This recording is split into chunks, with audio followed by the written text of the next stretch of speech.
السلام عليكم ورحمة الله وبركاته. الحمد لله وكفى وسلام على عباده الذين اصطفى. أما بعد،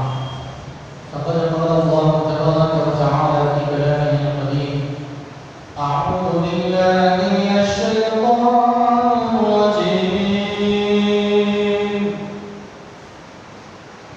بسم الله الرحمن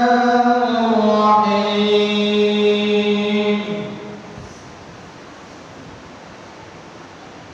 وتوكل على العزيز الرحيم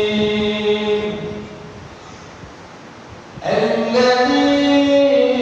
يراك حين تقوم وتقلبك في الساجدين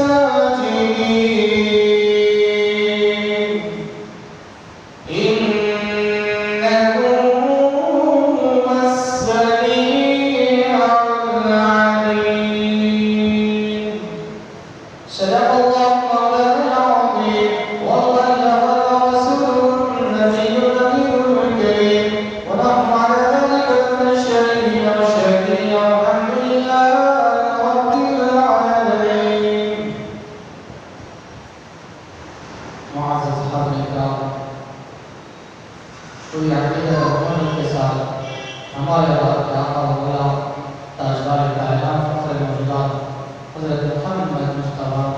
احمد مصطفیٰ صلی اللہ علیہ وسلم کی ذات گرامی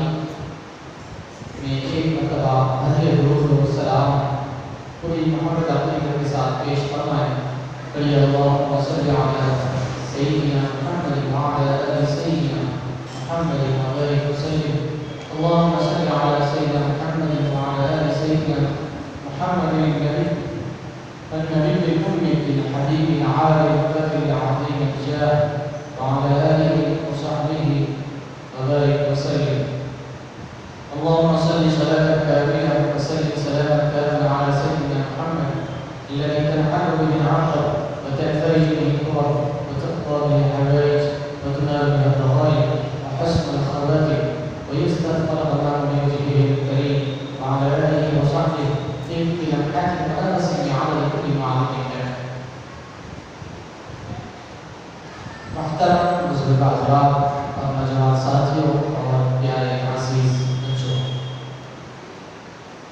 آج یہ ہماری چوتھی محفل میلاد النبی صلی اللہ علیہ وسلم ہے. آج نور محمدی صلی اللہ علیہ وسلم کے منتقل ہونے کے بارے میں سماعت فرمائیں گے. گزشتہ محفل میں ہم نے حضور پاک صلی اللہ علیہ وسلم کے نشر اور نور ہونے کے متعلق تفصیلی گفتگو کی، لیکن اس میں کچھ چیزیں کچھ بچ گئی ہیں. آپ اس کو شامل کر کے آگے کی طرف بڑھیں گے. آج کا جو عنوان ہے وہ عنوان یہ رہے گا: وَتَقَلُّبَكَ فِي السَّاجِدِينَ. اے حبیب مکرم، ہم آپ کو دیکھ رہے ہیں. تقلبک، آپ کا پلٹنا، آپ کا پلٹتے رہنا، آپ کا منتقل ہوتے رہنا. الساجدین، سجدہ کرنے والوں میں. حضور پاک صلی اللہ علیہ وسلم جو آدم علیہ السلام سے شیت علیہ السلام، پھر اس طریقے سے آپ کے اولاد ابراہیم علیہ السلام، اسماعیل علیہ السلام، حضرت ہاشم، حضرت عبد المطلب، حضرت عبداللہ،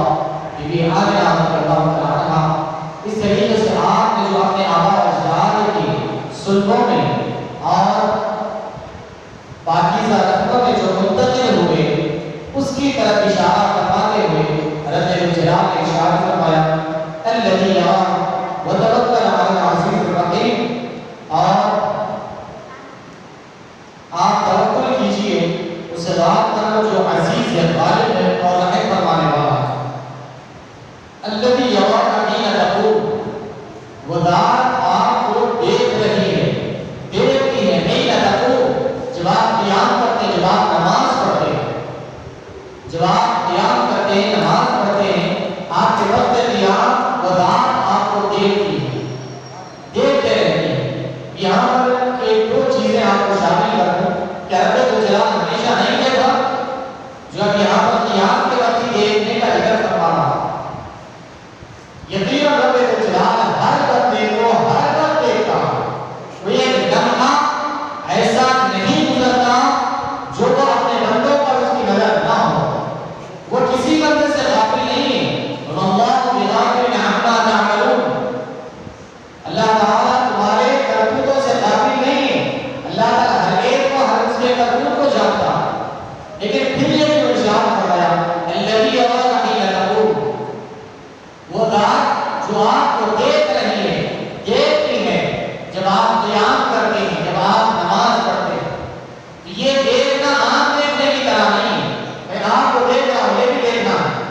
سجدہ کرنے والوں میں آپ کے پلٹنے کو دیکھ رہے ہیں.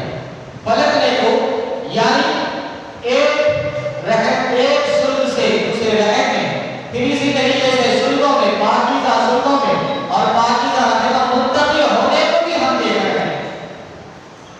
یہ ایسا ہی ہے کہ اس کے متعلق احادیث مبارکہ آئیے تو احادیث مبارکہ کو یہاں پر شامل کر لے کر آج کے ہم موضوع کی طرف آئیں گے، کیونکہ کل کے عنوان سے اس کو جوڑنا. آج کا عنوان تو یہ رہے گا کہ حضور پاک علیہ السلام کا پاک سلگوں سے پاکیزہ رحموں میں منتقل ہونے کا بیان رہے گا. یعنی حضور پاک علیہ السلام کو اللہ تعالیٰ نے کیسا منتقل فرمایا حضرت اسلام سے لے کر حضرت عبداللہ رضی اللہ عنہ. یہ آج کا عنوان رہے گا، یہ اس پر آج کا بیان ہوگا. تو آئیے وہ تغلب کا ساجدین کی تفسیر میں مفسرین کرام نے کیا کیا فرمایا ہے اس کو آپ شامل کر کے کل کے عنوان سے آج کے عنوان کو جوڑتے ہیں.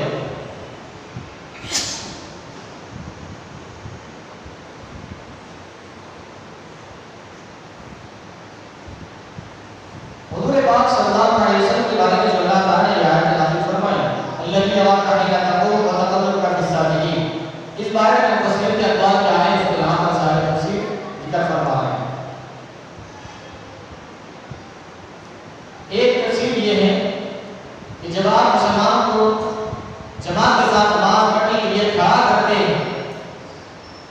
پڑھانے کے لیے جب آپ کھڑے ہوتے ہیں اور اپنے قیام رکوع سجود اور قعود کا تصرف کرتے ہیں، اللہ تعالیٰ آپ کو مسلمانوں کے ساتھ قیام کرتے ہوئے سجدہ کرنے والوں کے ساتھ سجدہ کرتے ہوئے دیکھتا. ایک تفسیر یہ کی گئی ہے جب آپ نماز لوگوں کو پڑھانے کے لیے کھڑے ہوتے ہیں،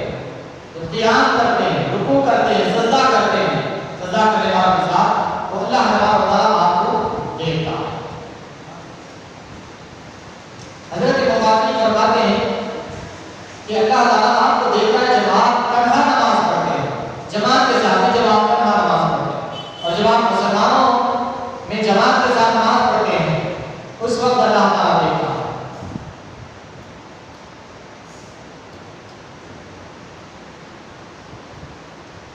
اور اسی طریقے سے دیگر مفسرین کرام نے بھی یہ چیز یہاں پر ذکر فرمائی ہے. حضرت عائشہ صدیقہ رضی اللہ عنہا بیان کرتے ہیں رسول اللہ صلی اللہ علیہ وسلم اندھیرے میں اسی طرح دیکھتے تھے جس طرح روشنی میں دیکھتے تھے.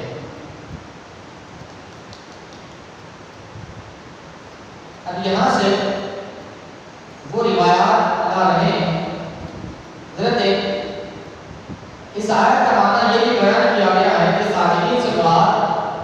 جو ساجدین فرمایا گیا وہ تقلبک فی الساجدین، ہم آپ کو دیکھ رہے ہیں سجدہ کرنے والوں میں پلٹنے کو. سجدہ کرنے والوں سے مراد کون ہے؟ تو یہ تو تفسیر یہ بیان کی گئی کہ حضور پاک صلی اللہ علیہ وسلم کے ساتھ جو لوگ نماز پڑھ رہے ہیں. اور دوسری تفسیر جسے امام غازی رحمۃ اللہ علیہ اور دیگر مفسرین نے، امام عبدالرحمن بن محمد بن ابی حاتم اور دیگر مفسرین نے یہ تفسیر فرمائی ہے کہ وہ تقلبک فی الساجدین، ساجدین سے مراد کون ہے؟ یہ انبیاء کرام علیہ السلام. ساجدین سے مراد انبیاء کرام علیہ السلام ہے. اور نبی کریم صلی اللہ علیہ وسلم جب انبیاء کرام علیہ السلام کی پشتوں میں موجود تھے، حضور پاک صلی اللہ علیہ وسلم انبیاء کرام علیہ السلام کی پشتوں میں ایک نبی سے دوسرے نبی کی پشت پر منتقل ہو رہے تھے، تو اللہ تعالیٰ آپ کو دیکھ رہا تھا. اور اس تفسیر میں اس پر دلیل ہے کہ نبی کریم صلی اللہ علیہ وسلم کے تمام آبا و اجداد مومن تھے، تمام آبا و اجداد آپ کے مومن تھے، کیونکہ اللہ تعالیٰ نے فرمایا کہ ساجدین فرمایا، سب کے سب اللہ کو سجدہ کرنے والے تھے، کسی بتوں کو سجدہ کرنے والے تھے. رب الجلال آپ کو دیکھ رہا ہے، آپ کا ایک پیغمبر کی سلب سے دوسرے پیغمبر کی سلب میں منتقل ہونے کو دیکھ رہا ہے. تو اس سے پتا چلا کہ حضور پاک صلی اللہ علیہ وسلم کے جتنے آبا و اجداد تھے وہ سب کے سب صاحب ایمان تھے، کوئی بھی کافر یا مشرک نہیں تھے. حضرت ابن عباس رضی اللہ عنہ نے اس آیت کی تفسیر میں فرمایا نبی کریم صلی اللہ علیہ وسلم ہمیشہ انبیاء کرام علیہ السلام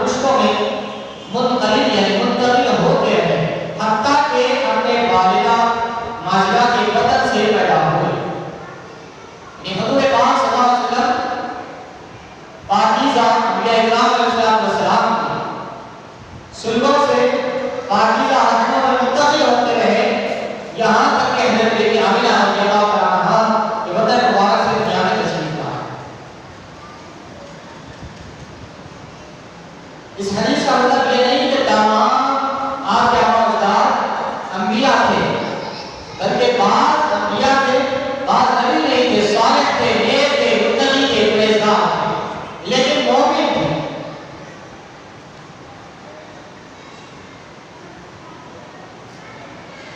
تفسیر امام ابن ابی حاتم رقم حدیث 1629 مطبوعہ مکتبہ نساء مصطفیٰ الباب مکہ مکرمہ 1417 ہجری میں یہ کتاب چھپی ہے۔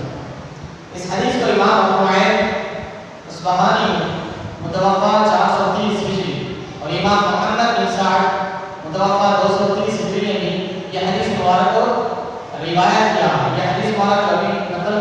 کی گئی ہے جو ابن عباس رضی اللہ عنہ سے روایت ہے۔ اس تفسیر کے بارے میں ابن عباس رضی اللہ عنہ فرماتے ہیں کہ نبی کریم صلی اللہ علیہ وسلم ہمیشہ انبیاء کرام علیہ السلام کی پشتوں میں ایک سے دوسرے کی پشتوں میں منتقل ہوتے رہے اور پاکیزہ پشتوں میں اور مکہ میں منتقل ہوتے رہے، یہاں تک کہ آپ کی والدہ سے دنیا میں تشریف لائے۔ امام ابو قاسم سلیمان بن احمد طبری متوفہ 360 ہجری اپنی سند کے ساتھ یہ حدیث مبارک روایت کرتے ہیں۔ حضرت ابن عباس رضی اللہ عنہ وتعالى الخزاعی کی تفسیر میں فرماتے ہیں، آپ نے فرمایا میں ایک نبی کی پشت سے دوسرے نبی کی پشت میں منتقل ہوتا رہا، ایک نبی کی پشت سے دوسرے نبی کی پشت میں منتقل ہوتا رہا، حتیٰ کہ میں نبی ہو گیا۔ یعنی آپ ظاہری طور پر دنیا میں تشریف لائے اور اللہ تعالیٰ نے آپ کو نبی بنا کر مبعوث فرمایا۔ یعنی آپ کے آبا اکرام میں انبیاء علیہ السلام بھی تھے۔ اب یہاں پر بہت سارے کتابوں کے حوالے ہیں، یا صرف کتابوں کے نام پڑھ رہا ہوں، صفحہ نمبر چھوڑ رہا ہوں۔ المعجم الکبیر، مسند البزار، مجمع الزوائد، الحافظ الہیثمی۔ اس حدیث کو امام طبرانی اور امام بزار نے اپنے سندوں کے ساتھ روایت کیا ہے اور اس کی سند کی تمام راوی صحیح حدیث ہے، تمام راویان حدیث صحیح ہے۔ اور ایک حدیث مبارک یہاں پر لا رہے ہیں، حضرت ابو ہریرہ رضی اللہ عنہ سے روایت ہے، بیان فرماتے رسول اللہ صلی اللہ علیہ وسلم نے فرمایا مجھے بنو آدم کے ہر فرد اور ہر طبقے میں سب سے بہتر فرد اور طبقے سے اللہ تعالیٰ نے مبعوث کیا جاتا رہا، یہاں تک کہ میں جس فرد میں ہوں اس فرد تک اللہ تعالیٰ نے مجھے بہترین قدروں میں، بہترین زمان میں، بہترین آبا و اجداد میں اللہ تعالیٰ مجھے منتقل کرتا رہا۔ یہ بخاری شریف کی حدیث مبارک ہے۔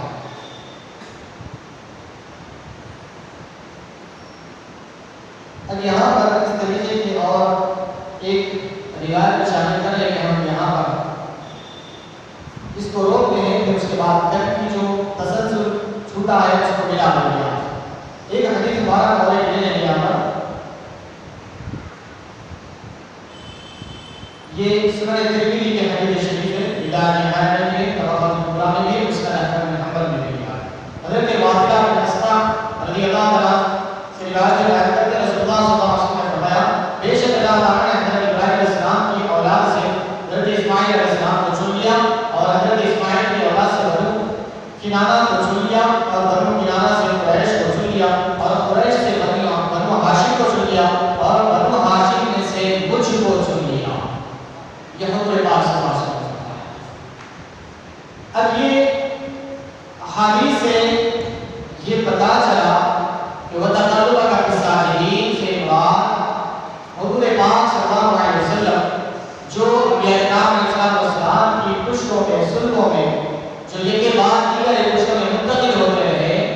وہ مراد ہے، جس کے ابن عباس رضی اللہ عنہ کی تفسیر بتا رہی ہے، اس کے امام غازی اور دیگر مفسرین کرام نے نقل کیا ہے۔ تو اب ہم کل کی طرف جو جہاں رکے تھے اس کو لے کر کے آگے ہم اس کو بڑھیں گے۔ کل ہم اس بات پر اختتام کیے تھے کل کی محفل کا کہ حضور پاک صلی اللہ علیہ وسلم کی خصوصیات ہیں۔ محمد البشر لا کالبشر، یاقوت حجر لا کالحجر، یاقوت ایک پتھر ہی ہے لیکن عام پتھروں کی طرح نہیں، اور محمد البشر لا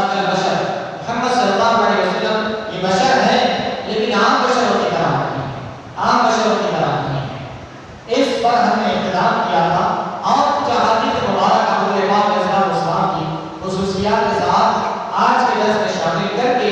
اور ہمارے بڑے بڑے اکابرین کا حضور پاک صلی اللہ علیہ وسلم کے نور اور بشر کے معاملے میں کیا عقیدہ تھا اس کو شامل کر لیں گے. ہم آگے بھی کر رہے ہیں.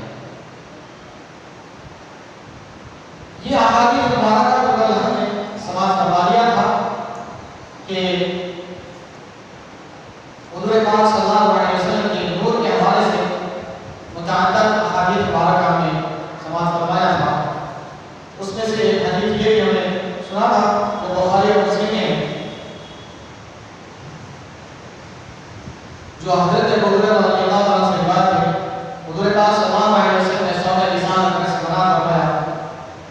بعض صحابہ کرام رکھتے تھے لیکن ان میں کمزوری اور نفاق کی وجہ سے وہ بے ہوش ہو کر گر رہے ہیں. حضور پاک صلی اللہ علیہ وسلم نے فرمایا میں نے تم کو صوم لسان سے لے کر بھی روزے رکھنے سے منع کیا. صحابہ کرام نے عرض کیا رسول اللہ انک تواصل یا رسول اللہ آپ مسلسل روزے رکھتے ہیں آپ. تو حضور پاک صلی اللہ علیہ وسلم نے فرمایا ایکم مثلی، اے میرے صحابہ بتاؤ تم میں کون ہے میرا مثل، مجھ جیسا کون ہے. ہم نے کل یہی عرض کیا تھا حضور پاک صلی اللہ علیہ وسلم کو بشر کہنا یہ کفار مشرکین کا شیوا ہے، مسلمانوں کا نہیں، اہل ایمان کا نہیں. یہ شیوا اہل ایمان کو یا رسول اللہ سے ہٹ کر نہیں کہتے تھے، یا رسول اللہ سے ہٹ کر نہیں کہتے، یا رسول اللہ یا نبی اللہ فدا ابی و امی یا رسول اللہ، اس سے ہٹ کر اللہ بنا نہیں کرتے تھے. صاحب نے کہا بشر کہنا تو دور کی بات، بشر یہ کفار مشرکین کہتے تھے. اور ان کے لیے قرآن میں بھی اللہ تعالیٰ نے بیان فرمایا اے حبیب آپ سے فرما دیجیے قل انما انا بشر مثلکم، آپ فرما دیجیے کہ میں تمہاری طرح بشر ہوں. یہ کفار مشرکین کے لیے فرمایا ہے، یہ عاجزی و انکساری کے لیے تھا. کیا نعوذ باللہ حضور پاک صلی اللہ علیہ وسلم کیا کفار مشرکین کے ساتھ، کیا نعوذ باللہ حضور پاک صلی اللہ علیہ وسلم ہمارے اور آپ کی طرح ہے؟ ہرگز نہیں. یہ مثال کے لیے، سمجھانے کے لیے، افہام و تفہیم کے لیے رب الجلال ایسا فرمایا ہے. ورنہ حضور پاک صلی اللہ علیہ وسلم کے پسینے مبارک کا مقابلہ نہیں کر سکتے. پسینے مبارک کو دور کی بات، آپ کے قدرات مبارکہ کا ہم مقابلہ نہیں کر سکتے. کس بات میں برابری کا دعویٰ کرو گے، کس بات میں حضور پاک صلی اللہ علیہ وسلم سے برابری کا دعویٰ کرو گے. تو اس لیے فرمایا تو حضور پاک صلی اللہ علیہ وسلم نے ارشاد فرمایا انی ابیت یطعمنی ربی ویسقینی، میں رات اپنے رب کے پاس گزارتا ہوں، میرا رب مجھے کھلاتا بھی ہے مجھے پلاتا بھی ہے. اے لوگوں تم میری برابری کہاں کر سکتے ہو؟ میں صوم لسان رکھتا ہوں، میں مسلسل روزے رکھتا ہوں، لیکن یاد رکھو تم نہ رکھو، تم میں اتنی طاقت اور قوت و طاقت نہیں ہے. کیوں؟ اس لیے کہ میں یہ برداشت کر سکتا ہوں، اس لیے کہ میں رات اپنے رب کے پاس گزارتا ہوں، میرا رب مجھے کھلاتا بھی ہے پلاتا بھی ہے، اس وجہ سے میں برداشت کر سکتا ہوں. اور تم میں اتنی صدق نہیں ہے. اب یہاں پر بہت ہی پیاری چیز جو تھی اس کو آج کے درس میں چھوڑنا مناسب نہیں سمجھاتا تھا. حضور کی نور اور بشر کی بات آ جائے اور یہ مولانا روم کے اشعار چھوڑ دیے جائے، یہ ایک مضمون میں خشکی سی محسوس ہوگی. یعنی ہمارے بزرگان دین نے جو سادہ انداز ایسا سمجھا دیا، بڑی بڑی چیزیں ایک عام سے عام آدمی کی سمجھ میں آ رہی ہے. بہت پیارے انداز میں سمجھایا مولانا روم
یہ پاکستان کے عالم دین ہیں،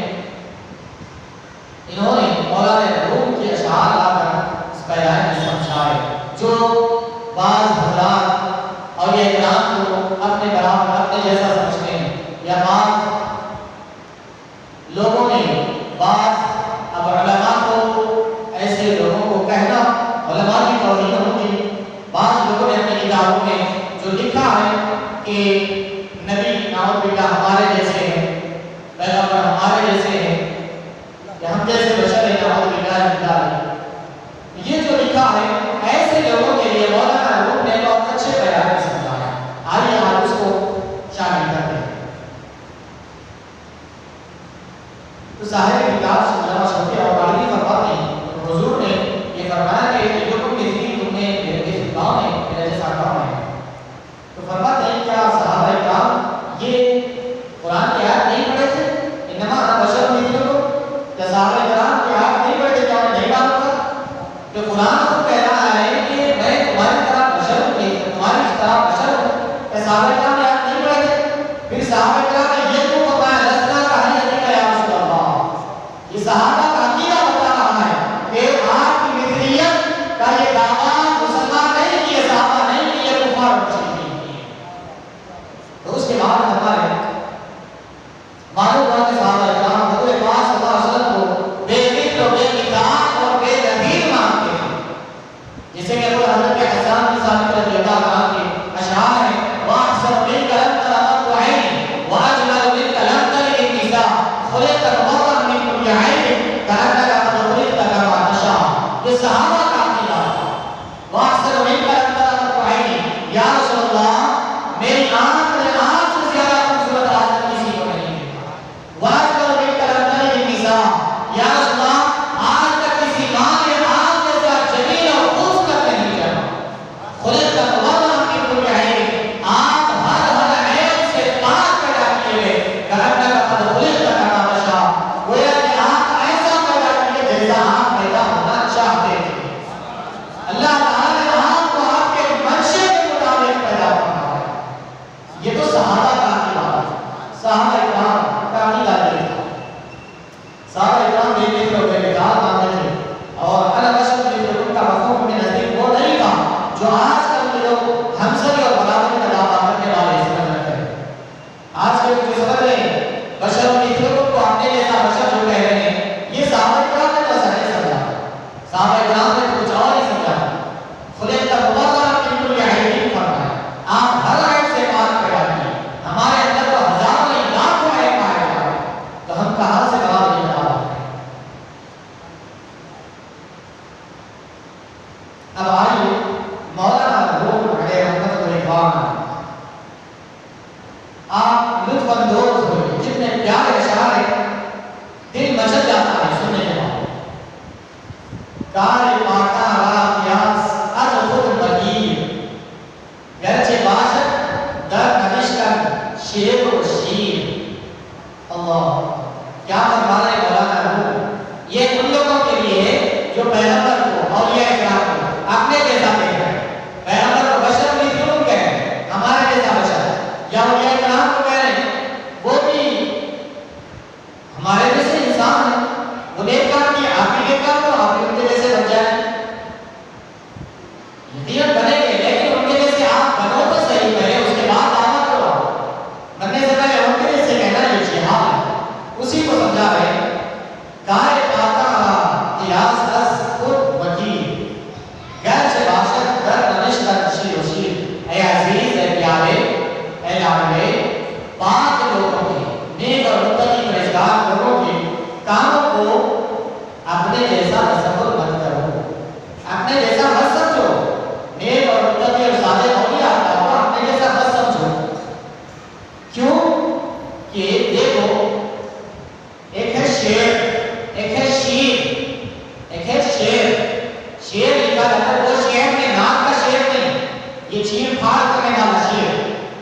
چیر پھاڑ کرنے والا شیر، اس کو لکھتے ہیں شیر یا ہا شیر۔ اور ایک فارسی میں کہتے ہیں شیر، دودھ کو کہا جاتا ہے شیر، اس کو بھی لکھتے ہیں شیر یا ہا۔ لکھنے میں دونوں بھی شیر ہیں، شیر یا ہا ہے، شیر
شیر ہاں باشن کے مرتب راہ درد شیر وہ ہے کہ جس کو آدمی پیتا ہے کھاتا ہے گوشت کرتا ہے آدمی شیر دودھ کو کہتے ہیں باسی شیر وہ ہے کہ جس کو آدمی پیتا ہے کھاتا ہے اس لیے بول رہا ہوں کہ حدیث شریف میں یہ دودھ غذائی ہے یہ پانی پینے پیاس بجھانے کے ساتھ بھوک بھی مٹاتا ہے آپ کی پیاس بھی بجھاتا ہے بھوک بھی مٹاتا ہے اس لیے اس کو خود کے لفظ سے استعمال کیا ہے شیر وہاں باشد کے مرتب راہ درد شیر لکھنے میں تو شیر کی طرح ہے شیر یا وہاں لیکن یہ وہ ہے جو انسان کو چیر پھاڑ کر دیتا ہے لکھنے میں دونوں برابر ہے شیر یا ہے شیر بھی برابر ہے شیر یا ہے شیر دودھ بھی ویسی سے لکھنے میں لیکن حقیقت شیر کی حقیقت وہ ہے کہ جو انسان کو چیر پھاڑ کر دے اور شیر کی حقیقت یہ ہے کہ خود انسان اس کو پی لیتا تو ظاہر میں دیکھ کر شیر اور شیر کو ایک جیسا مت سمجھ کیونکہ اس میں زمین و آسمان کا فرق ہے پیغمبر اپنا اولیاء اکرام کو اپنے جیسا مت سمجھ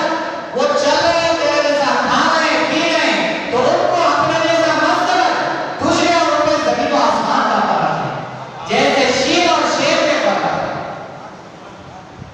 مولانا دور کر آ رہے ہیں اب پھر اس کے بعد اور اچھے پیغام میں سمجھاتے جا رہے ہیں جملہ عالم زین سبب مدار شد اور ہے کب کے زیادان حق آگاہ شد اس کے بعد ہمارے اے نادان اے ناسمجھ ایسا ہی غلط قیاس کی وجہ سے ایسے ہی غلط سمجھنے کی وجہ سے کئی لوگ دنیا میں ہزاروں لاکھوں کروڑوں لوگ گمراہ ہو راستے سے بھٹک گئے ہٹ گئے غلط راستوں پہ چلے گئے سمجھے نہیں شیر کو بھی شیر ہی سمجھنے لگے شیر کو بھی شیر ہی سمجھنے لگے تو عام آدمیوں کو پیغمبروں کے برابر یا اولیاء کے برابر ٹھہرا کرنے والوں ان کے بارے میں فرما رہے ہیں کہ ایسے کئی لوگ اسی غلط قیاس کی وجہ سے غلط سمجھنے کی وجہ سے گمراہ ہو گئے ہیں الا ماشاء اللہ اور شاہ ناظرین کوئی شخص اللہ کے دوستوں سے واقف ہوتا اللہ کے دوستوں سے بہت کم لوگ واقف ہوتے ہیں جو ان کی شان اور عظمت اور رفعت کو پہچان ان کو اپنے جیسا نہیں سمجھتے ان کو اپنے جیسا تصور نہیں کرتے پھر اس کے بعد فرما رہے ہیں کیا مجھے ایسا کیوں کر رہے ہو اشقیاء معافی گئے بنا نبوت نیک وبد دردید شان نقصان نبوت اشقیاء یہ لوگ محروم ہیں شقی ہے بدبخت ہے محروم ہیں ان کو حق کی چیز دکھائی نہیں دیتی حق بینی اللہ تعالیٰ نے ان کو حق بینی سے محروم کر دیا سچائی اور حقیقت سے اللہ نے ان کو محروم کر دیا انہیں حقیقت اور سچائی نہیں دکھائی دیتی ہے ایسی آنکھوں سے اللہ تعالیٰ نے محروم کر دیا ہے نیک وقت دردید شان انسان ان کے نگاہوں میں اچھے بھی ویسے ہی ہے برے بھی ویسے ہیں اچھوں کو بھی ویسے ہی سمجھتے ہیں بروں کو بھی ویسے ہی سمجھتے ہیں انبیاء کو بھی انسان ہی سمجھتے ہیں عام آدمیوں کو بھی انسان ہی سمجھتے ہیں اولیاء کو بھی اپنے جیسا انسان ہی سمجھتے ہیں پھر اس کے بعد کہا ہے ہم سبھی انبیاء برداشت اولیاء ہم سے خود برداشت اپنے غلط قیاس سے کبھی انہوں نے نعوذ باللہ اپنے اس غلط قیاس کی وجہ سے کبھی انہوں نے یہ مولانا روح رحمۃ اللہ علیہ یہ 100 سال کی نہیں بہت پرانی 700-800 سال پرانی ہستی 700-800 سال پرانی ہستی ہے وہ ان کے زمانے میں ممکن ایسے لوگ موجود تھے ہم تو اپنے 50-100 سال کے لوگوں کے بارے میں سن رہے ہیں کہ انہوں نے کہا ہے کہ انبیاء کے ہمارے جیسے بشر ہے خدا ہے ہم ان کے بارے میں سن رہے ہیں لیکن ان کے زمانے میں ممکن ایسے تھے تبھی تو مولانا روح نے ان کو تبلیغ کرتے ہوئے بیان فرمایا ہم سبھی کو انبیاء برداشت کر اپنے غلط قیاس سے کبھی انہوں نے انبیاء کی برابری کا دعویٰ کر لیا اولیاء ہم جو خود برداشت کر اور کبھی اولیاء کو اپنے برابر سمجھ لیا کبھی انبیاء کی برابری کا دعویٰ کر لیے کبھی اولیاء کو اپنے برابر سمجھ لیا گفتگی کے ماں بشر عیشا بشر ماں کی عیشا بستا آبیر غفور اور کہنے لگے کہ اگر کسی نے ان سے اس بیانتی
آسمان کا فرق ہے. تمہارے اور ان کے درمیان، تمہارے اور انبیاء کے درمیان، تمہارے اور اولیاء کے درمیان زمین و آسمان کا فرق ہے. اب فرق کیسا ہے اس کو بیان کرنا ہے.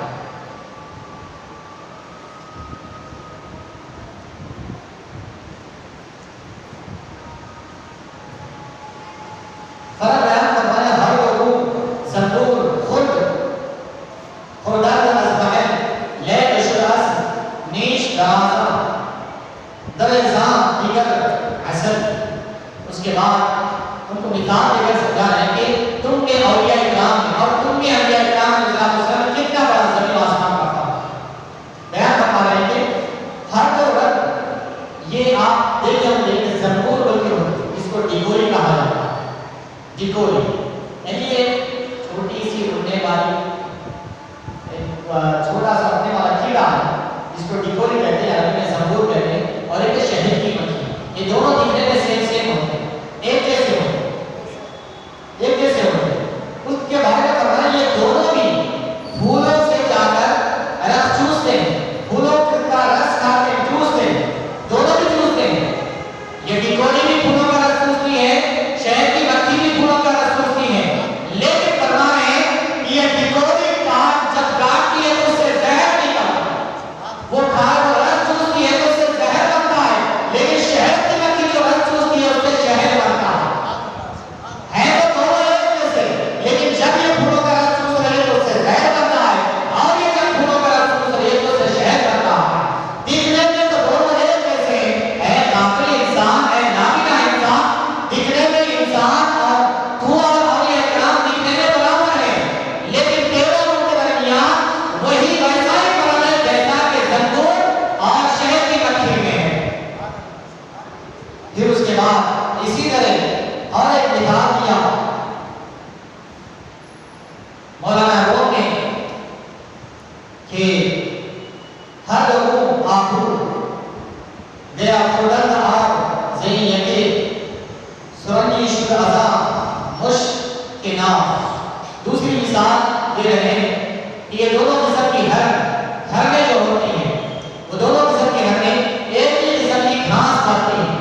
لیکن ایک خاص قسم کی ہرن میں مشک بنتا ہے اور وہی گھاس کھانے پر دوسری ہرنوں کے میویاں بنتی ہیں. تو تجھ میں اور ان میں اتنا بڑا فرق ہے کہ ہرن دونوں ہرنیں وہی کھا رہی ہیں، لیکن ایک خاص قسم کی ہرن جب کھاتی ہے تو اس سے ہرن دکھنے میں دونوں بھی ایک ہی ہیں، لیکن جب ایک خاص قسم کی ہرن، یہ خاص قسم کی ہرن کیا ہے اس کے بھی بڑا حد کر دو. یہ خاص قسم کی ہرن وہ ہے جب حضرت آدم علیہ السلام آسمان سے زمین پر اتارے گئے، جب آپ 200 سال تک آپ ہوتے رہے، 300 سال تک آپ حیا سے اپنی نگاہ آسمان کی طرف نہیں اٹھائے، 200 سال تک آپ روتے رہے. تو جب آپ نیچے اتارے گئے تو آپ بیٹھے ہوئے رہے، اس پورے جانور آ کر آپ کے ارد گرد بیٹھ جاتے ہیں. تو یہ جو ہرن سے جو مشک بنتا ہے اس کے بارے میں علماء کرام فرماتے ہیں اس پر وہ ہرن جب آ کر بیٹھا تھا تو حضرت آدم علیہ السلام نے اس پر دست مبارک پھیرا تھا، اس لیے اللہ تعالیٰ اس کے ناک میں مشک کو پیدا کرا. تو وہ خاص قسم کے ہرن ہے. ہر ہرن میں مشک نہیں بنتا، ہر ہرن میں مشک نہیں بنتا، وہ خاص قسم کی ہرن ہے جس میں مشک پیدا ہوتا ہے. تو وہ خاص قسم کی ہرن اور دوسری ہرن دکھنے میں ایک جیسی ہے، لیکن وہ جب گھاس کھاتی ہے تو مشک بنتا ہے، دوسری ہرن کھاتی ہے تو میویاں بنتی ہے. پھر اس کے بعد اور ایک آخری مثال اور بہت ساری مثالوں سے سمجھایا یہاں پر. حضرت مولانا روم نے ایک آخری مثال یہاں پر دے کر میں بات مکمل کرتا ہوں کہ مولانا روم فرماتے ہیں کہ دیکھنے والوں کی اللہ تعالیٰ نے ہزار نہیں لاکھوں مثالیں رکھا، مگر دیکھنے والا سمجھنے والا اگر اپنی کالا اور چشمہ لگا کر سب کو کالے کہنے لگے گا تو اس کا کوئی علاج نہیں. جب تک وہ چشمہ نہیں نکالے گا اس کو لوگ صحیح طور پر نظر نہیں آئے. اگر پیلا چشمہ لگا دے گا جیسے بچے لگا دیتے ہیں شوق سے تو سب کو پیلا نظر آئے گا، گرین لگا دے گا گرین نظر آئے. جب تک یہ چشمہ نہیں لگائے گا حقیقت نظر نہیں آئے، کالا ہے یا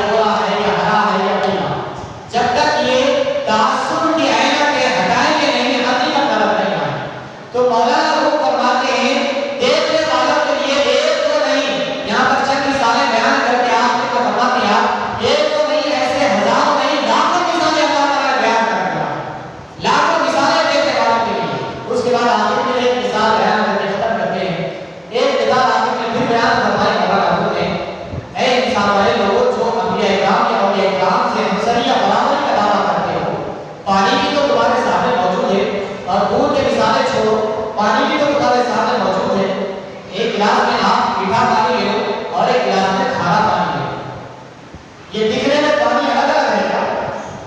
دونوں پانی دکھنے میں سیم ہیں، دونوں پانی دکھنے میں سیم ہیں، ایک جیسے ہیں، لیکن تب پتا چلے گا تمہیں جب اسے پیو گے تو تمہیں محسوس ہوگا کہ یہ پانی میٹھا ہے، یہ پانی کھارا۔ تو اسی طرح یہ عام بشر میں، عام انسان میں اور اولیاء کرام میں، انبیاء کرام میں ایسا ہی فرق ہے جیسا ہی کھارے اور میٹھے پانی۔ یہ مثالوں سے بزرگان دین نے سمجھایا کہ اولیاء کرام کو اپنی طرح مت سمجھو، اور اسی طرح اللہ اکرام کے بارے میں برا بھلا کہنے سے منع فرمایا۔ شاہ عبدالعزیز حدیث دہلوی رحمۃ اللہ علیہ یہاں تک لکھا ہے اگر کوئی علماء اور اولیاء کرام، خاص طور پر حفاظ اور علماء کے بارے میں فرمایا، حفاظ علماء ان کے بارے میں فرمایا اگر ان سے کوئی بدکلامی کرتا ہے یا بدگمانی کرتا ہے یا ان کے تعلق سے سخت و سست جملے کہتا ہے تو آپ فرماتے ہیں اس کا خاتمہ ایمان پر نہیں ہوگا، اللہ تعالیٰ اس کو دنیا میں بھی ذلیل و رسوا کرے گا اور قبر کے عذاب میں اس کو مبتلا کرے گا۔ ارے یہاں پر ہمارے بڑے بزرگان دین فرما رہے ہیں کہ علماء کے بارے میں بدکلامی مت کرو تو اولیاء اور انبیاء کا مرتبہ تو اور بلند ہوگا۔ تو اپنے آپ کو سنبھالے رکھنا۔ اب یہ چیزوں کی بات میں آخر میں مجھے الفخاری رحمۃ اللہ علیہ، یہ وہ عظیم ہستی ہے جنہوں نے ہندوستان والوں پر احسان عظیم فرمایا، دین اسلام کو صحیح شکل میں برقرار رکھا، کیونکہ اکبر دین اسلام میں بہت ساری غلط چیزیں اس میں شامل کر کے دین الہی کے نام سے الگ نیا دین نکال رہا تھا، اس کے خلاف کھڑے ہونے والے مجدد الفخاری رحمۃ اللہ علیہ آپ نے اس وقت کے چاندوسی کرنے والے علماء سے مناظرہ کیا، ڈیبیٹ کیا اور ان کو مدلل جوابات دیے اور غلط اعتقادات کی نشاندہی فرمائی۔ الغرض ہر اعتقاد سے ان کا مقابلہ کیا، آپ کو جیل میں ڈالا گیا، آپ کو سہولتیں دی گئی، آپ کو تکالیف دی گئی، لیکن آپ حق کے لیے ڈٹے رہے۔ اور یہاں پر ایک اور چیز بھی شامل کر دو، مجدد الفخاری یہ کون ہے؟ یہ مجدد الفخاری وہی ذات گرامی ہے، وہی ذات گرامی ہے کہ جو حضرت سیدنا عمر فاروق رضی اللہ عنہ کی اولاد میں سے پائے جاتے ہیں۔ یہاں پر یہ تذکرہ اس لیے کر رہا ہوں کیونکہ حضرت پاک صلی اللہ علیہ وسلم نے دین اسلام کی حمیت کے لیے، دین اسلام کی تقویت کے لیے اللہ تعالیٰ سے عمر فاروق رضی اللہ عنہ کو مانگا تھا، اور رب الجلال نے دین اسلام کی عزت اور اس کے غلبے کے لیے، دین اسلام کی مضبوطی کے لیے حضرت عمر فاروق رضی اللہ عنہ کا انتخاب فرمایا تھا۔ جب حضرت عمر فاروق رضی اللہ عنہ ایمان لائے تو اللہ تعالیٰ نے آیت نازل فرمایا، یا ایھا النبی حسبک اللہ ومن اتبعک من المؤمنین، اے حبیب آپ کے لیے کافی ہے، آپ اور آپ کے ساتھ جو ایمان لانے والے ہیں وہ آپ کے لیے کافی ہے۔ اب تک تو مسلمان چھپ چھپ کر عبادت کر رہے ہیں، لیکن جب عمر فاروق رضی اللہ ایمان لائے تو فرما دیا آپ ڈرنے کی کوئی ضرورت نہیں۔ عمر فاروق رضی اللہ تعالیٰ صلی اللہ علیہ وسلم کو غلبہ اور تقویت عطا فرمایا، تو رب الجلال نے آپ کی اولاد میں سے کئی ہستیوں سے اسلام کی تقویت کے لیے کام کیا ہے، اس میں سے آپ کی اولاد میں سے مجدد الفخاری رحمۃ اللہ علیہ جس سے اللہ تعالیٰ نے بیچ میں اسلام کی حفاظت کا کام کیا، اور جب دکن میں بھی اسلام کے تعلق سے غفلت بڑھتی جا رہی تھی اور بے دینی لاشعوری پھیلتے جا رہا تھا، تو رب الجلال نے پھر خلیفہ دوم کی اولاد میں سے، انہی کی اولاد میں سے حضرت عمر فاروق رضی اللہ عنہ کی اولاد میں سے وہ 40 کی مشت میں امام محمد انور اللہ فاروق کے بڑے جگہ رحمۃ اللہ کو پیدا ہوا، اور پھر یہاں پر اسلام کا ایک نیا باب، ایک روشن باب قائم ہوتا ہے۔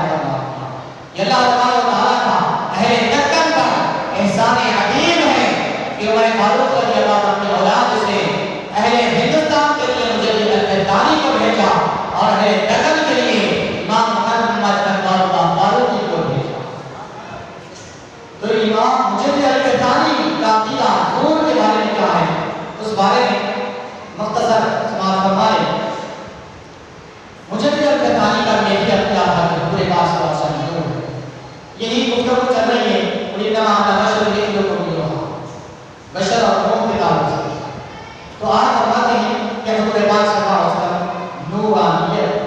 زمین و آسمان سے برپا ہوا ہے۔ یقیناً اللہ تعالیٰ نور ہے، اللہ تعالیٰ نور ہے، حضور پاک صلی اللہ علیہ وسلم بھی نور ہے، لیکن اللہ کی نورانیت اور حضور کی نورانیت میں زمین و آسمان کا ہے، لیکن حضور بھی نور ہے۔ آپ نے اپنی یہ مکتوبات مجدد اعتقادی رکھا ہے جو آج کے مریدین، معتقدین، متبصرین اور سوال کرنے والوں کے لیے جو آپ مکتوبات لکھے ہیں، جوابات کیے ہیں، وہ مکتوبات ہیں۔ فرماتے ہیں حضور نبی کریم صلی اللہ علیہ وسلم کی بشریت یا آپ کے نور ہونے کے مطابق امام اقبال مجدد اعتقادی کی نسبت واقعی کی وضاحت آپ کے درجہ عبارت سے واضح ہو جاتی ہے۔ دفتر صور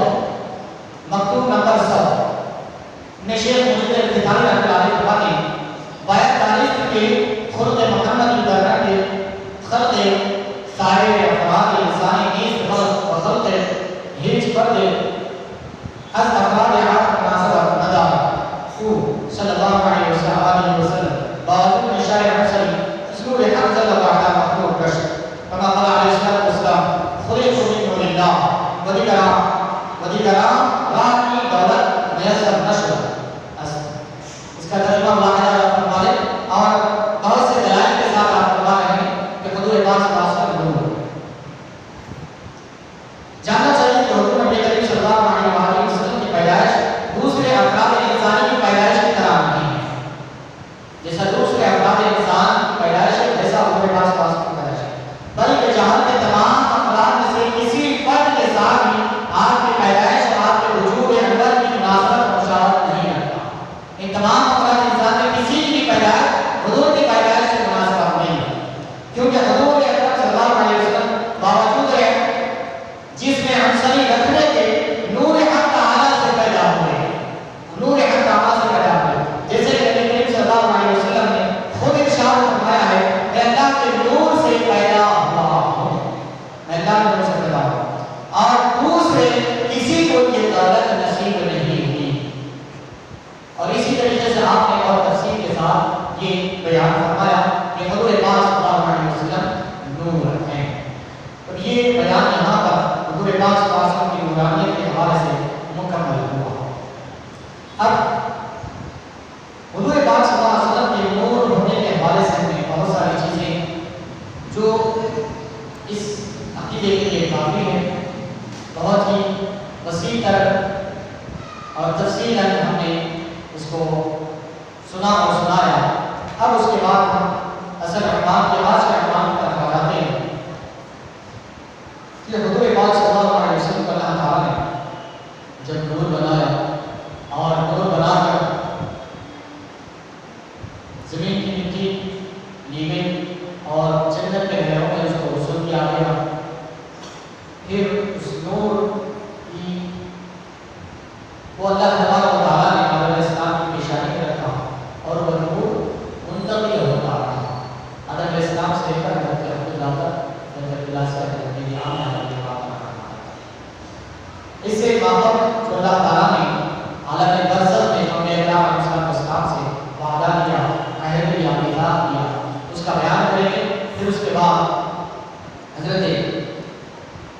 ابن عباس رضی اللہ عنہ جو آپ کی شان میں قصیدہ لکھے ہیں، جو آپ کے جو پاکیزہ سنوں سے آپ منتقل ہوتے رہے، اس کا بیان کیا آپ نے، اس کو بھی باہر کرنا ہے۔ اللہ تبارک و تعالیٰ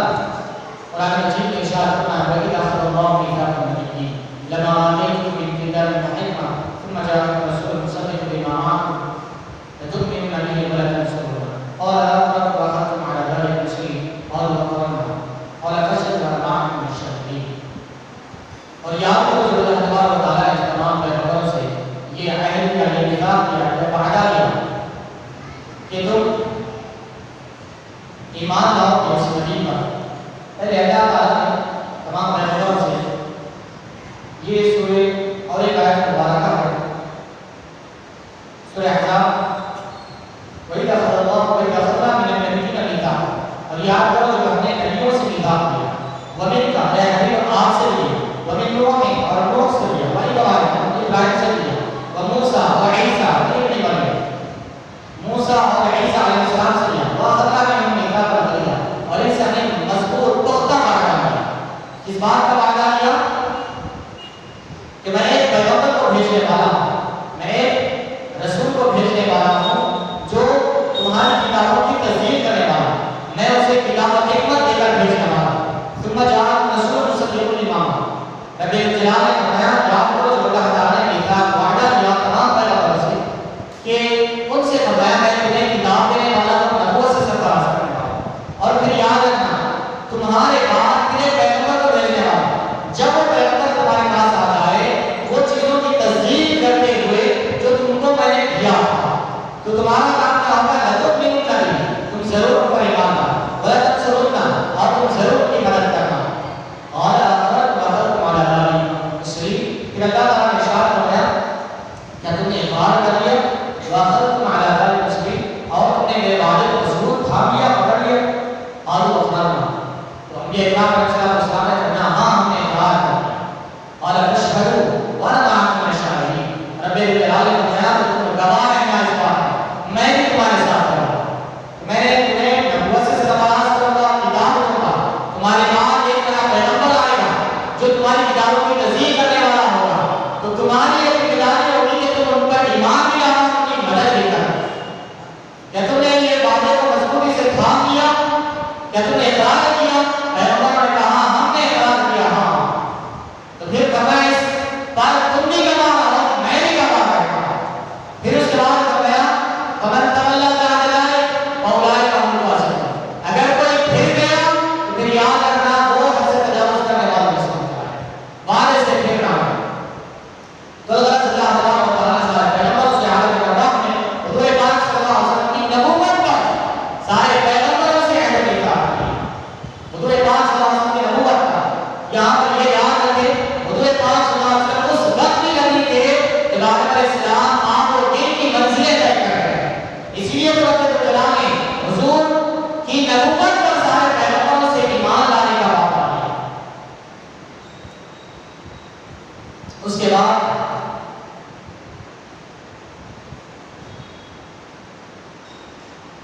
پیغمبر نے اقرار کیا آپ کی نبوت کا اور ایمان لانے کا وعدہ کیا، اقرار کیا۔ اسی لیے امام بوصیری رحمۃ اللہ علیہ فرماتے ہیں وَكُلُّهُمْ بِرَسُولِ اللَّهِ مُلْتَمِسٌ غَرْفٌ مِنَ الْبَحْرِ وَرَشْفٌ مِنَ الدِّيَرِ وَهُوَ الَّذِي تَمَّ مَعْنَاهُ رَسُولَتُهُ ثُمَّ اصْطَفَاهُ حَبِيبًا بَارِكًا نَسَبًا۔ آپ تمام انبیاء اکرام علیہ السلام تمام انبیاء اکرام علیہ السلام آپ سے ملتمس ہیں، آپ سے درخواست کر رہے ہیں کچھ سمندر کا ایک چلو یا بادل کا ایک چھینٹا ہمیں عطا فرما دیجیے، آپ کے کلمات میں سے، آپ کے کمالات میں سے، اے حبیب مکرم اے محمد مصطفیٰ، آپ کے جو کمالات ہیں، اللہ تبارک و تعالیٰ جو کمالات آپ عطا فرمایا اس کے سمندر میں سے ایک چلو دے دیجیے، یا بہتی بارش میں سے ایک چھینٹا ہمیں بھی عطا فرما دیجیے۔ سارے پیغمبر حضور کی بارگاہ میں معاوضہ کرتے ہیں۔ یہی وہ ذات گرامی ہے جس کا ظاہر بات مکمل ہے، پھر رب الجلال نے انہیں سراپا حسن و خوبی کو اپنا حبیب بنایا ہے۔ وہ سارے پیغمبر حضور پاک صلی اللہ علیہ وسلم کی بارگاہ میں التجا کر رہے ہیں، آپ کو اللہ تعالیٰ نے جو کمالات سے سرفراز فرمایا ہے اس کا کچھ ایک چیز ہمیں بھی عطا فرمایا ہے۔ اور تمام انبیاء اکرام علیہ السلام سے وعدہ دیا کہ تم میرے حبیب کی نبوت پر ایمان لانا، اپنی مدد کرنا۔ اور یہ صرف وہاں تک بات ختم نہیں ہوگی، حضور پاک صلی اللہ علیہ وسلم قیامت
اب اختتام کی طرف آ رہا ہوں۔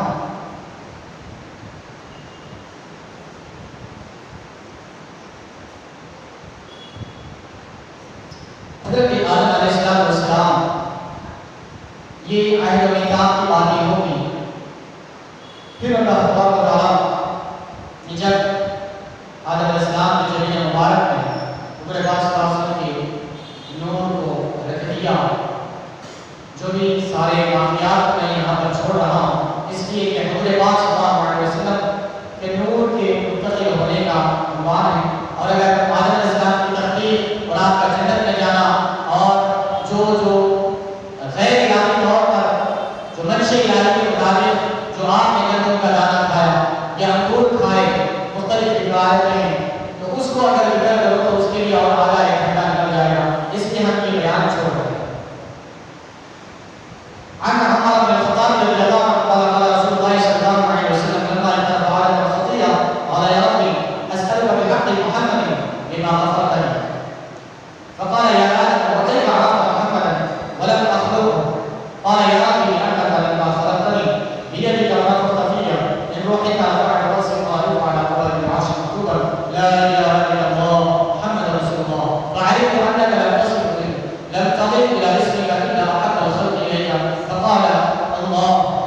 صدقت، فقال الله صدقت يا آدم إنه لأحب الخلق إلي،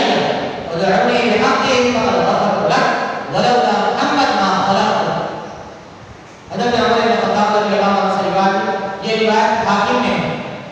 امام حاکم نے مستدرک میں روایت کیا ہے، طبرانی نے معجم میں، معجم اوسط میں، معجم صغیر میں، حیثم نے مجموع الصغائر میں، ابن عساکر نے تاریخ دمشق الکبیر میں، ابن کثیر نے بدایہ والنہایہ میں، امام سیوطی نے خصائص الکبریٰ میں، حلبی نے اسیرۃ الحلبیہ میں، مستقبرانی میں، مواہب الدنیا میں، سیوطی نے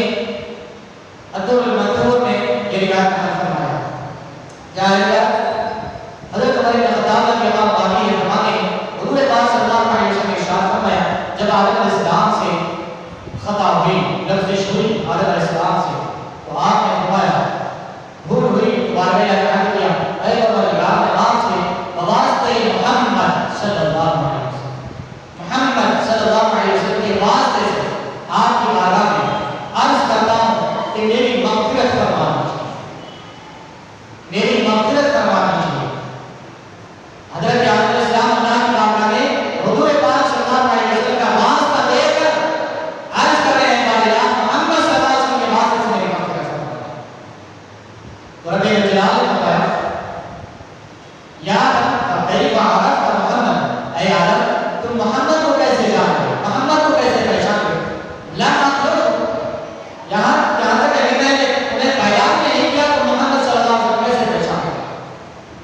حضرت آدم علیہ السلام فرما رہے ہیں اے بھائیا جب تو نے مجھے پیدا فرمایا بدست مبارک سے اور مجھ میں اپنی روح پھونکا تو میں نے اپنا سر اٹھایا تو میں نے عرش کے ستونوں پر یہ لکھا ہوا دیکھا کہ لا الہ الا اللہ محمد رسول اللہ،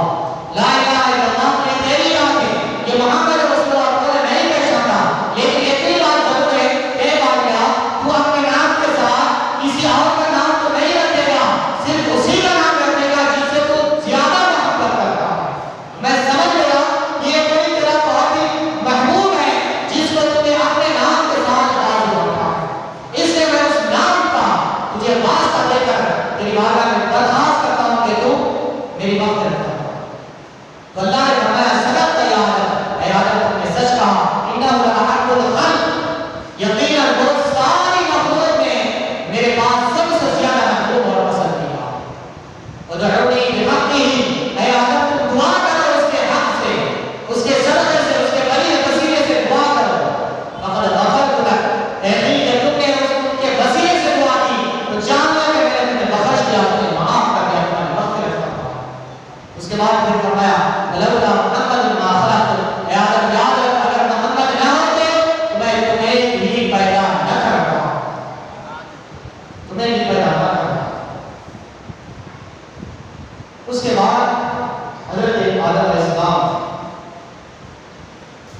اس لفظش کی وجہ سے، اس بھول کی وجہ سے اللہ تبارک و تعالیٰ نے آپ کو جب تقاضے بشری کے حساب سے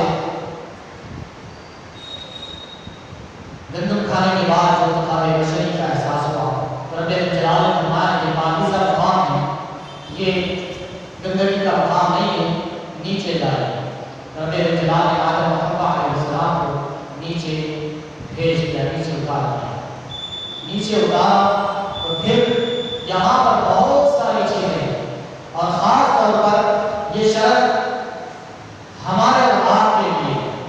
اللہ تعالیٰ نے آدم علیہ السلام کو کہیں دنیا کی کسی اور خطے میں نہیں، ہمارے اور آپ کے ملک کے وطن عزیز ہندوستان میں کہا۔ یہ ہمارے لیے اس سے بڑھ کر شرف اور سعادت کی بات کیا ہو سکتی کہ ہمارے رب نے ہمارے بابا آدم علیہ السلام کو ہندوستان میں اتارا ہے۔ اسی لیے علماء کرام فرماتے ہیں ہندوستان یہ ہمارے بابا آدم علیہ السلام کی جائیداد ہے، آدم علیہ السلام کا ملک ہے۔ اس ملک سے ہمیں کوئی نہیں نکال سکتا، یہ ہمارا وراثت ہے، اس پر حق ہے۔ ہمارے والد بزرگوار آدم علیہ السلام زمین پر اتارے۔ سب سے پہلے بشر، سب سے پہلے انسان زمین پر جو آئے وہ آدم علیہ السلام آئے۔ تب یہاں پر زمین پر اتارے جانے کا فکر شروع ہو رہا۔ اب زمین پر اتارنے کے بعد بہت ساری چیزیں ہیں۔ اب یہاں سے زمین پر اتارے جانے کے بعد بہت ساری چیزیں ہیں، اس لیے یہ چیزوں کو آج کے درس میں ہم کمپلیٹ نہیں کر سکتے۔ اس لیے آج یہاں پر احترام کرتے ہیں تو ہر نکاح اللہ تعالیٰ نے حضرت آدم علیہ السلام کو آسمان سے زمین کی طرف بھیجا، زمین کی طرف بھیجا۔ اب زمین پر اترنے کے بعد کیا کیا چیزیں پیش آئی، کیا کیا واقعات رونما ہوئے، جو حضور پاک صلی اللہ علیہ وسلم کے نور کے متعلق ہے وہ واقعات کو شامل کریں گے۔ دیگر تفصیلات ہم نہیں لیں گے کیونکہ وقت کو بچانے کے لیے صرف ہم حضور پاک صلی اللہ علیہ وسلم کے متعلق جو چیزیں حضرت آدم علیہ السلام کے ساتھ ہوئی اور نور محمدی کے جو کرامات کا اظہار ہوا وہ چیزیں شامل کرتے ہوئے یہ نور محمدی آدم علیہ السلام سے آگے کیسا کیسا منتقل ہوتا ہوا۔ اور حضرت عباس رضی اللہ تعالیٰ نے جو آپ کی شان میں جو قصیدہ لکھا ہے کہ جو آدم علیہ السلام سے آپ کا نور منتقل ہوتے ہوئے بی بی آمنہ رضی اللہ عنہا تک آیا ہے، وہ ساری چیزوں کو انشاءاللہ تعالیٰ کل کے محفل ہم شامل کریں گے۔ اللہ تبارک و تعالیٰ سے دعا ہے کہ رب تبارک و تعالیٰ ہمیں دین و دنیا کی سعادت نصیب فرمائے، حضور پاک صلی اللہ علیہ وسلم سے بے پناہ محبت کرنے کی توفیق عطا فرمائے۔ اور اے بارے ہم تیری بارگاہ میں دعا کرتے ہیں کہ حضور پاک صلی اللہ علیہ وسلم کے واسطے وسیلے سے ہم تمام کی مغفرت فرما، ہمارے آبا و اجداد کی مغفرت فرما، ہمارے چھوٹے بڑوں کی مغفرت فرما، اور معاہدوں کی مغفرت فرما، جو بیمار ہیں صحت کے عاجلہ کاملہ مستمرہ دائم عطا فرما، شفائے کلی عطا فرما۔ اے بارے جو بڑے بزرگ حضرات ہیں انہیں صحت و عافیت کے ساتھ اپنے عمر دراز فرما۔ اے بارے نوجوان بچوں کو، چھوٹے بچوں کو والدین کا فرما بردار ہونا شعار بنا فرما۔ صلی اللہ تعالیٰ وسلم علی خیر خلقہ سیدنا محمد وعلی آلہ وصحبہ اجمعین۔ الحمد للہ رب العالمین۔